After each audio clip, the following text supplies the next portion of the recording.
Congress appears on track to pass legislation to increase the federal borrowing limit and avoid a potentially calamitous default on the nation's debt, but the clock is ticking for both chambers to get the deal to President Joe Biden's desk for signature before June 5th, when the government's current borrowing authority is set to run out. The debt limit deal, struck over the weekend by Speaker Kevin McCarthy and Biden, will face its first test on Tuesday at the House Rules Committee as leaders aim for passage on the floor Wednesday. After that, it's unclear how quickly the Senate could pass the legislation, given potential opposition in that chamber. Representative Chip Roy on Tuesday criticized the agreement, emphasizing that the deal has garnered support from Democrats he doesn't like much and Republican Senator Mitt Romney, whom he likes even less than Democrats. Roy expressed his disapproval of the debt limit bill during a press conference with members of the House Freedom Caucus, accusing it of exacerbating issues. He pointed out the Democrats' support for the bill as well as that of Romney and commentator Bill Kristol. Romney, often criticized by the Freedom Caucus conservatives for his perceived moderate views, endorsed the Biden-McCarthy agreement on Sunday. He outlined in a statement that the agreement, named the Fiscal Responsibility Act, prevents a financial meltdown by avoiding a default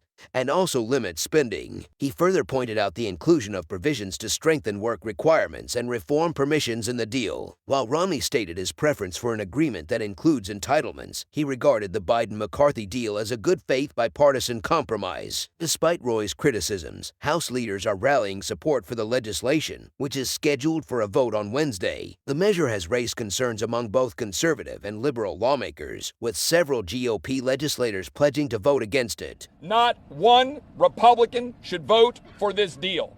It is a bad deal. No one sent us here to borrow an additional $4 trillion to get absolutely nothing in return.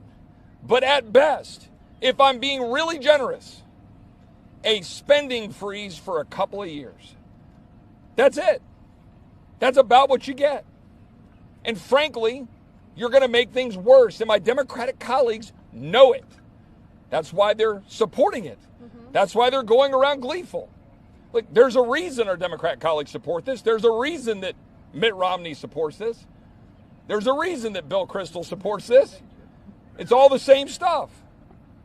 There's a reason that our conservative allies are opposing it roundly.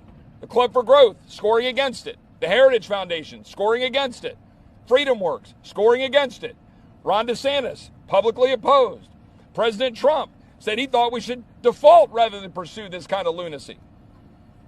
At the end of the day, the only person that would default in this town is Joe Biden, unless Republicans default on the American dream by voting for this bad bill. That is why this group will oppose it. We will continue to fight it today, tomorrow, and no matter what happens, there's going to be a reckoning about what just occurred unless we stop this bill by tomorrow. I yield.